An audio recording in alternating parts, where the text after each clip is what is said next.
ನೋಡಿ ವೀಕ್ಷಕರೇ, ಇವತ್ತು 25ನೇ ತಾರೀಕು ಏಪ್ರಿಲ್ಲು. ವೈತಿಪಾದ್ ಯೋಗ ಇದೆ. ಇವತ್ತು ವೈತಿಪಾದ್ ಯೋಗ ದಿನ ನಾವು ಮಾಡೋ ಸತ್ಕರ್ಮಗಳೆಲ್ಲ ನಮಗೆ ಪುಣ್ಯವನ್ನು ತಂದುಕೊಡುತ್ತೆ ವೀಕ್ಷಕರೇ.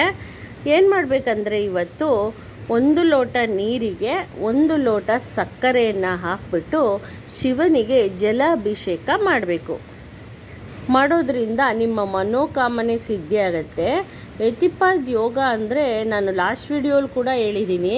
ವೈತಿಪಾದ್ ಯೋಗ ಅಂದರೆ ತುಂಬ ವಿಶೇಷವಾದದ್ದು. ಈ ಯೋಗದಲ್ಲಿ ಯಾರು ಏನು ಮಾಡ್ತಾರೆ ಅದು ವಿಷ್ಣು ಪುರಾಣದಲ್ಲಿ ಇರೋವಂಥದ್ದು. ಯಾರು ಏನೇ ಒಂದಿವತ್ತು ಸತ್ಕರ್ಮ ಮಾಡ್ತಾರೆ ಅವರಿಗೆ ಪಾಪ ಎಲ್ಲ ಕಳೆದು ಪುಣ್ಯ ಪ್ರಾಪ್ತಿ, ಅತಿ ಹೆಚ್ಚು ಪುಣ್ಯ ಪ್ರಾಪ್ತಿ ಆಗತ್ತೆ. ನೀವು 1 ಮಾಡಿದ್ರೆ 10ರಷ್ಟು ಅಂತಾರಲ್ಲ, ಹಾಗೆ ಅಷ್ಟು ಪುಣ್ಯ ಸಿಗುತ್ತೆ. ಮತ್ತು ಇನ್ನೂ ಏನಪ್ಪ ಅಂದರೆ 1 ಲೋಟ ನೀರಿಗೆ 1 ಸ್ಪೂನ್ ಸಕ್ಕರೆ, 4 ಸ್ಪೂನು 1 ಸ್ಪೂನಲ್ಲ 4 ಸ್ಪೂನ್ ಸಕ್ಕರೆ ಹಾಕಿಬಿಟ್ಟು ನೀವು ಹರಳಿ ಮರದ ಬುಡಕ್ಕೆ ಹಾಕಬೇಕು. ಮತ್ತು ಪಿತೃಶಾಂತಿಗೋಸ್ಕರ ನೋಡಿ, ಅದು ನಿಮಗೆ ಒಳ್ಳೆಯ ಒಂದು ಪಾಸಿಟಿವಿಟಿ ಕೊಡುತ್ತೆ. ಪಿತೃಶಾಂತಿಗೆ ಏನು ಮಾಡಬೇಕು ಅಂದರೆ 1 ಲೋಟ ನೀರಿಗೆ 1 ಸ್ಪೂನ್ ಸಕ್ಕರೆ ಮತ್ತು 1 ಸ್ಪೂನ್ ಎಳ್ಳು ಎರಡು ಮಿಕ್ಸ್ ಮಾಡಿ ದಕ್ಷಿಣ ಮುಖಕ್ಕೆ ನೀವು ಮುಖ ಮಾಡಿಬಿಟ್ಟು ನಿಮ್ಮ ಪಿತೃಗಳಿಗೆ ಹೆಸರು ಹೇಳಿ ಅವರ ಒಂದು ಅವ್ರಿಗೆ ಮುಕ್ತಿ ಸಿಗಲಿ ಅಂತ ನೀವು ಕೇಳಿಕೊಂಡು ಅವ್ರಿಗೆ ಅರ್ಘ್ಯ ಬಿಡಬೇಕು. ಅದು ಎಲ್ಲಿ ಬಿಡಬೇಕು? ಪೀಪಲ್ ಪೇಡ್ ಹತ್ರ ಬಿಡಬೇಕು ನೀವು. ಮರ ಪೇಡ್ ಅಂದರೆ ಮರದ ಬುಡಕ್ಕೆ ಬಿಡಬೇಕು. ಹರಳಿ ಮರ ಅಂತಾರಲ್ಲ, ಹರಳಿ ಮರಕ್ಕೆ ಹೋಗ್ಬಿಟ್ಟು ಅರ್ಘ್ಯ ಬಿಡಬೇಕು ವೀಕ್ಷಕರೇ. ಅಂದರೆ ನಿಮ್ಮ ಪಿತೃಗಳಿಗೆ ಶಾಂತಿ ಆಗತ್ತೆ. ನೋಡಿ, ವಿಷ್ಣು ಪುರಾಣದಲ್ಲಿ ಇರೋವಂಥದ್ದು ಏನಂದರೆ, ಈ ಒಂದು ವೈತಿಪಾದ್ ಯೋಗ ವೈಶಾಖ ಮಾಸದಲ್ಲಿ ಬರೋವಂಥ ಈ ಯೋಗ ವಿಷ್ಣು ಜಲದಾನ ಯಾರು ಮಾಡ್ತಾರೆ ಅಂಥವರಿಗೆ ಪುಣ್ಯ ಪ್ರಾಪ್ತಿ ಆಗತ್ತೆ. ಈ ಒಂದು ಜಲದಲ್ಲೇ ಎಲ್ಲ ದೇವತೆಗಳು ಈ ಒಂದು ವೈಶಾಖ ಮಾಸದಲ್ಲಿ ಜಲದಲ್ಲೇ ವಾಸ ಮಾಡ್ತಾರೆ. ದೇವತೆಗಳೆಲ್ಲ ಜಲದಲ್ಲಿ ವಾಸ ಆಗಿರುತ್ತೆ. ಅಂದರೆ ವಿಷ್ಣುವಿನ ಒಂದು ಈ ಅಧಿಕಾರ, ವಿಷ್ಣು ಒಂದು ಆಜ್ಞೆಯಿಂದ, ವಿಷ್ಣುವಿನ ಒಂದು ಆಜ್ಞೆಯಿಂದ ಎಲ್ಲರೂ ಜಲದಲ್ಲಿ ವಾಸ ಮಾಡ್ತಾರೆ. ಅದರಿಂದ ಜಲದಾನ ಪುಣ್ಯ ಪ್ರಾಪ್ತಿ ಆಗತ್ತೆ ವೈತಿಪಾದ್ ಯೋಗ. ಮತ್ತು ಇವತ್ತು ಸಂಜೆಗೆ ನೀವು ದೇವಸ್ಥಾನಕ್ಕೆ ಹೋಗಿ ಅಲ್ಲಿ ನಿಮ್ಗೇನು ದಾನ ಮಾಡಬೇಕು ಅನಿಸುತ್ತೆ ದಾನ ಮಾಡಿ, ಪೂಜೆಯಲ್ಲಿ ಪಾಲ್ಗೊಳ್ಳಿ, ಭಜನೆ ಮಾಡ್ಕೊಳ್ಳಿ, ಮತ್ತು ದೇವರ ಒಂದು ಆರಾಧನೆ ಮಾಡಿ, ದೇವಸ್ಥಾನ ದರ್ಶನ ಮಾಡಿ ಇವತ್ತು.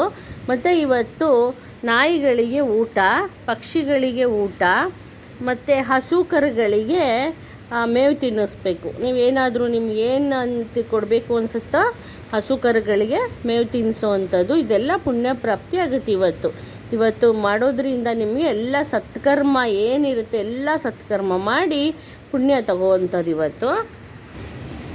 ಮತ್ತು ಇವತ್ತು ವೀಕ್ಷಕರೇ ಗುರುವಾರ ಆಗಿರೋದ್ರಿಂದ ಶಿವನ ಆರಾಧನೆ, ವಿಷ್ಣುವಿನ ಆರಾಧನೆ. ಗುರುವಾರ ಇವತ್ತು ನೀವು ಬಾಳೆಹಣ್ಣನ್ನು ದೇವಸ್ಥಾನದಲ್ಲಿ ಹೋಗಿ ದಾನ ಮಾಡೋದ್ರಿಂದ ನಿಮಗೆ ಪುಣ್ಯ ಪ್ರಾಪ್ತಿ ಆಗತ್ತೆ. ದೇವರ ಆಶೀರ್ವಾದ, ಗುರುವಿನ ಆಶೀರ್ವಾದ, ಅನುಗ್ರಹ ಆಗತ್ತೆ ನಿಮಗೆ. ಮತ್ತು ಬಿಸ್ಕೆಟನ್ನು ಕೂಡ ನೀವು ದಾನ ಮಾಡ್ಬೋದು. ಬಾಳೆಹಣ್ಣು, ಬಿಸ್ಕೆಟು ಮತ್ತು ಹಾಲು ಕೂಡ ದಾನ ಮಾಡ್ಬೋದು ವೀಕ್ಷಕರೇ ಇವತ್ತು.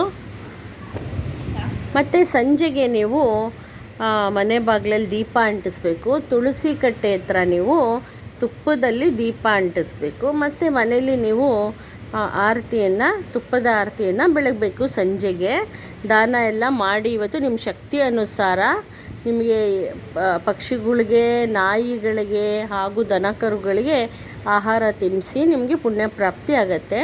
ಮತ್ತು ಸಂಜೆಗೆ ನೀವು ದೇವಸ್ಥಾನದಲ್ಲಾದರೂ ಆಯಿತು, ಮನೆಯಲ್ಲಾದರೂ ಆಯಿತು, ಮೃತ್ಯುಂಜಯ ಮಂತ್ರವನ್ನು ಪಠನೆ ಮಾಡಿ. ಮತ್ತು ಶಿವ ಪಂಚಾಕ್ಷರಿ ಮಂತ್ರ ಕೂಡ ನೀವು ಪಠನೆ ಮಾಡಿ. ಶಿವ ಪಂಚಾಕ್ಷರಿ ಮಂತ್ರ ನಿಮಗೆ ಗೊತ್ತಲ್ಲ, ಓಂ ನಮಃ ಶಿವಾಯ, ಓಂ ನಮಃ ಶಿವಾಯ, ಓಂ ನಮಃ ಶಿವಾಯ ಅಂತ ಪಂಚಾಕ್ಷರಿ ಮಂತ್ರ. ಒಂದು ಮಾಲೆ 108 ಇರುತ್ತೆ. ಒಂದು ಮಾಲೆಯಲ್ಲಿ ರುದ್ರಾಕ್ಷಿ ಮಾಲೆ ತಗೊಂಡು ನೀವು ಇದನ್ನು ಪಠನೆ ಮಾಡಿ. ಮೃತ್ಯುಂಜಯ ಮಂತ್ರನೂ ಗೊತ್ತಲ್ಲ ವೀಕ್ಷಕರೇ. ಮೃತ್ಯುಂಜಯ ಮಂತ್ರ ಹೀಗಿದೆ ನೋಡಿ. ಓಂ ಮೃತ್ಯುಂಜಯಾಯ ರುದ್ರಾಯ ನೀಲಕಂಠಾಯ ಅಮೃತೇಶಾಯ ಶರ್ವಾಯ ನಮಃ. ಮತ್ತು ಇನ್ನೊಂದು ಮೃತ್ಯುಂಜಯ ಇದೆ. ಓಂ